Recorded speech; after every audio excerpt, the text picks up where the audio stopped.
Auzubillahiminash-shaytanir-rajim. Bismillahir-rahmanir-rahim.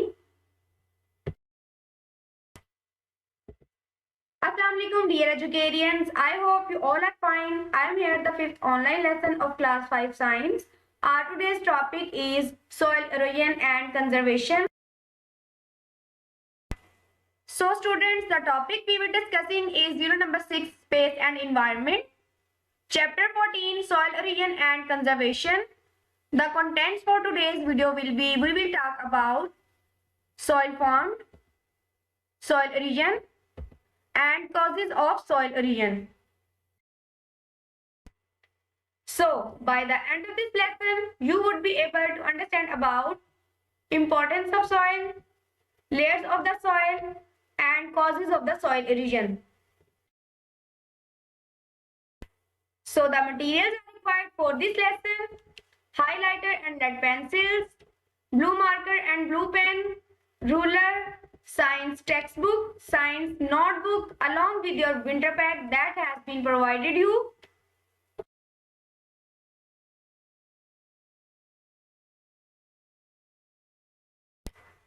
Dear students, now all of you open your science textbook, page number 120. First of all, prepare your page, day, date and today's task here. The topic we were discussing is unit number 6, space and environment, chapter 14, soil erosion and conservation. First of all, one warm up. So draw any 5 living or non-living things found in the soil. आपने कोई से living और non-living things को define करना है जो कि जमीन पर पाई जाती है. तो कौन सी है लिविंग थिंग जो कि जमीन पर पाई जाती हैं? उनमें प्लांट्स हैं, प्रोटीन्स हैं, फंगस, बैक्टीरिया एंड एनिमल्स. जबकि नॉन लिविंग थिंग्स कौन कौन सी चीजें होती हैं? वाटर है, सॉइल है, एयर है, मिनरल्स और लाइट. नॉन लिविंग थिंग्स वो होते हैं जो कि ना तो खुराक खाते हैं, ना पानी पीते हैं, ना सांस लेते हैं, उनको ऑक्सीजन की जरूरत नहीं होती है. जबकि लिविंग थिंग्स को जिंदा रहने के लिए पानी, खुराक और दूसरी चीजों की, ऑक्सीजन वगैरह की जरूरत होती है. तो ये आपने एक्टिविटी अपनी बुक पे राइट करनी है, ड्रॉ करनी है. So this is very interesting activity. Okay students, our next topic is how soil is formed, कि जमीन कैसे बनी. Soil is a precious natural resource. Soil is formed by the slow process of breaking down of rocks by natural forces such as the sun, wind and water. The heat of the sun, the blowing of wind, the flow of water and rains constantly keep on wearing away. Wearing away कहते हैं छोटे छोटे टुकड़ों में तब्दील हो जाना. The rock surface and turn it into fine particles of the soil. This process of breaking of rocks is known as weathering of rocks. Soil पत्थरों और चट्टानों से मिलकर बनी है. बेसिकली बारिश से, कॉन्स्टेंटली कहते हैं मुस्तकिल, हीट ऑफ सन, तेज हवाओं के चलने से, रॉक्स या चट्टानों की, इससे क्या होता है कि रॉक्स या चट्टानों की ऊपर वाली लेयर उतरती रहती है और आहिस्ता आहिस्ता वो छोटे छोटे पार्टिकल्स में डिवाइड होती रहती है. अब ये पार्टिकल्स क्या होते हैं, जगह जगह बिखरते रहते, फिर इन पार्टिकल से मिलकर एक ऊपर वाली तह बनती है जिसे हम सॉइल कहते हैं.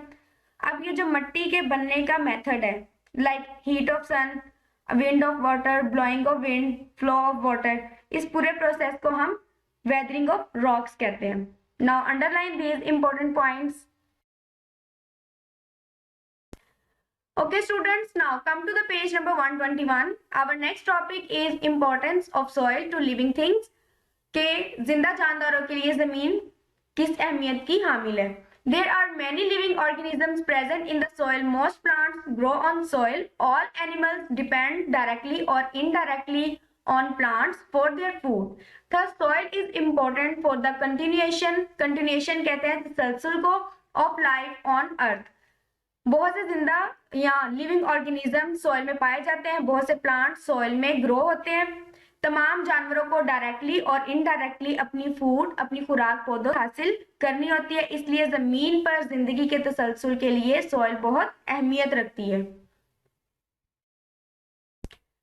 Now our next topic is layers of the soil. अब हम जमीन की लेयर्स को डिस्कस करेंगे. Soil has different layers. The upper layer of the soil is called top soil.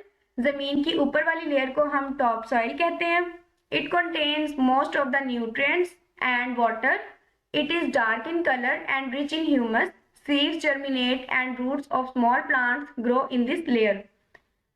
Top soil में पानी और बहुत से नमकियात या न्यूट्रिएंट्स पाए जाते हैं। प्लांट्स को ग्रो करवाने के लिए सीड्स को टॉप सॉइल में जर्मिनेट करवाया जाता है, जिससे टॉप सॉइल में मौजूद न्यूट्रिएंट्स और मॉइस्चर की वजह से सीड ग्रो होने की एबिलिटी रखते हैं। टॉप सॉइल का कलर डार्क होता है। The layer below it is called the sub soil. Top soil के बाद सब सॉइल आती है। It is light in colour. इसका जो कलर होता है वो लाइट होता है। The seeping water from the topsoil bring minerals in this layer. Roots of trees grow in this layer. कि इसकी खुसूसियत ये होती है कि इसमें पानी और नमकियात नीचे पाए जाते हैं, टॉप सॉइल से नीचे पाए जाते हैं। वो इस तह तक पहुंचते हैं। इस लेयर में सीड्स या प्लांट अपनी रूट्स को ग्रो करवाते हैं। टॉप सॉइल से फूड जमीन एब्जॉर्ब करती है, वो सब सॉइल तक आती है, जिससे वो अपनी रूट्स को ग्रो करवाते हैं। The third layer is consist of broken down rocks from parent material. Parent material is the basic rock type from which the rest of the soil is formed. Third layer broken rocks की बनी हुई होती है, जो कि पहली दो layers के कंपैरिजन ज्यादा हार्ड होती है। इसको हम ब्रोकन रॉक कहते हैं। Now the fourth layer consists of unbroken non-porous rocks. Underground water is collected on top of this layer of non-porous rocks. Fourth layer of soil सबसे लास्ट में unbroken layers की बनी होती है। इसे हम पथरीली या चट्टानी जमीन कहते हैं। इसे हम कंसीडर कर सकते हैं कि ये बिल्कुल सॉलिड होती है। इस लेयर पर कोई चीज ग्रो नहीं कर सकती है और इस लेयर के नीचे सिर्फ वाटर एग्जिस्ट करता है। Now underline these important points. So dear students, now it's time for tasks to do in the form of some fill in the blank. So number 1 is roots of trees grow in the dash layer of the soil. Trees की roots किस layer में grow करती हैं? Subsoil में. The second one is dash is collected on the top of the layer of non-porous rocks. Non-porous rocks कहते हैं मसामदार चट्टानों को। तो इसमें एक आता है underground and second one is water. Third one is the dash layer is rich in humus. Humus कहते हैं नबाताती खाद को, कि किस लेयर में सबसे ज्यादा नबाताती खाद पाई जाती है? टॉप सॉइल में। Dear students, now come to the page number 122. The topic is soil erosion. And first of all, one activity: pile up some stones in the shape of a hill. Heap some soil on it.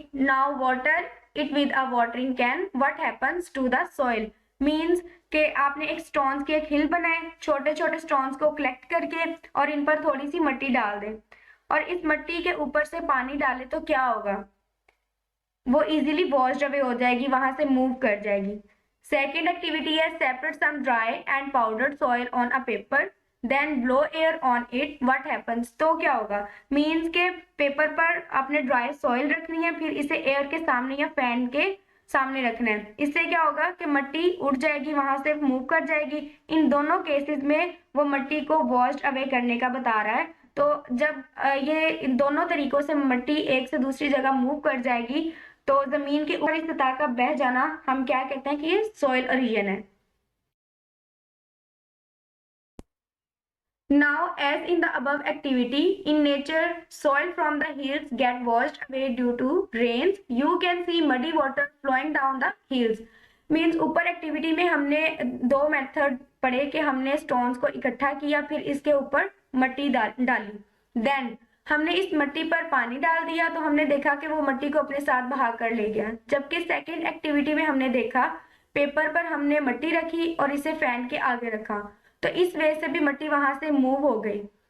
Means the wearing away of the soil by water और wind is called soil erosion. तो इन तरीकों से जमीन की ऊपर वाली सतह का बह जाना सॉइल इरोजन कहलाता है। जमीन की ऊपर वाली लेयर जो होती है वो सरफेस होती है, फर्टाइल होती है, क्योंकि इनमें कुदरती मादे मीन्स न्यूट्रिएंट्स वगैरह पाए जाते हैं। तो जब वो जमीन से निकल जाएंगे तो जमीन बैरन हो जाएगी, बंजर हो जाएगी, जिससे फूड में कमी होगी और ये हमारे क्लाइमेट को बहुत ज्यादा इफेक्ट करेगी। Now underline these important points. The next topic is causes of soil erosion. हम कॉज देखेंगे, क्या वजह है सॉइल इरोजन की। डिफोरेस्टेशन, डिफोरेस्टेशन कहते हैं जंगलात के कटाव को। The main cause of soil erosion is the removal of vegetation or plants from the surface of the soil. It is called deforestation. Means removal of vegetation and deficiency of the plants from the surface of the soil को हम क्या कहते हैं, deforestation कहते हैं. Now underline these important points.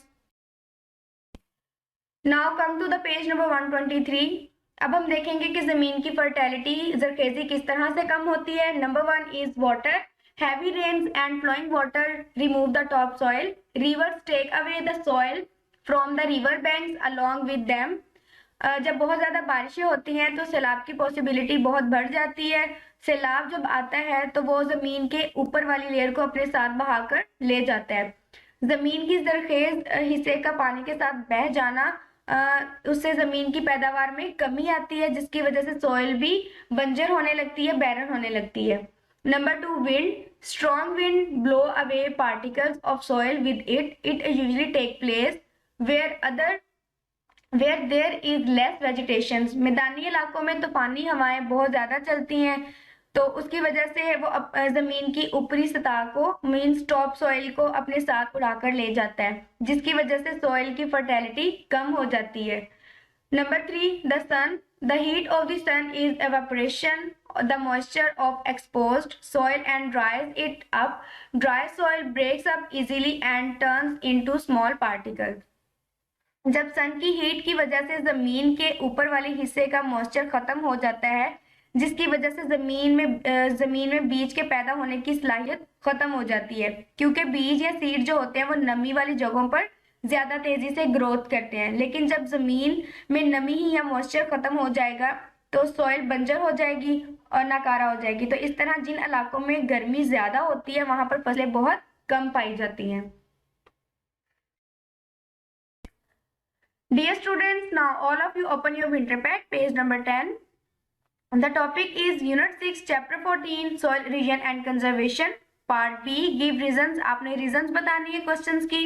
Question number 1, rain water flowing down the hill slopes is muddy. पहाड़ों से बहता हुआ बारिश का पानी कीचड़दार क्यों होता है. Answer, because of the soil which is being washed away. क्योंकि पानी मुख्तलिफ रस्तों से होता हुआ आता है तो वो मिट्टी को अपने साथ बहाकर ले आता है. Question number 2, area should be reversed for pastures for animals. Pastures कहते हैं चरागाहों को. जानवरों की चरागाहों के लिए एरिया चेंज करना चाहिए. Answer, animals should have reverse pasture lands to control soil erosion. जानवरों को चरागाहों की जमीनों को तब्दील करना चाहिए ताकि मिट्टी के कटाव को कंट्रोल किया जा सके. Question number 3, trees should be planted across the direction in which wind blows. दरख्तों की डायरेक्शन इस तिम्मत लगानी चाहिए जहां पर हवा चलती हो. Answer, because they reduce the speed of wind and prevents the blowing away of the soil.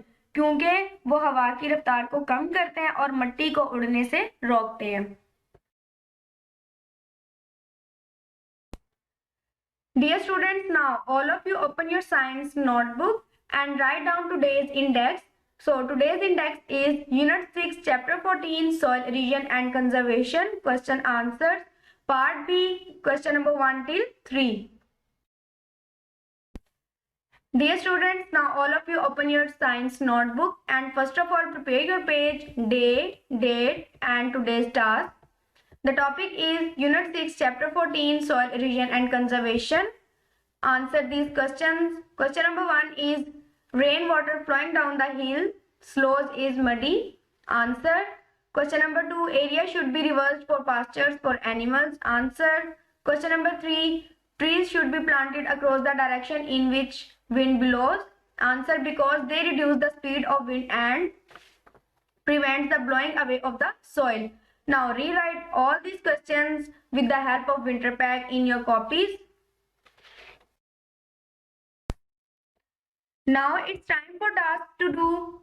Learn part B, question number 1, 2, 3 from winter pack, page 10.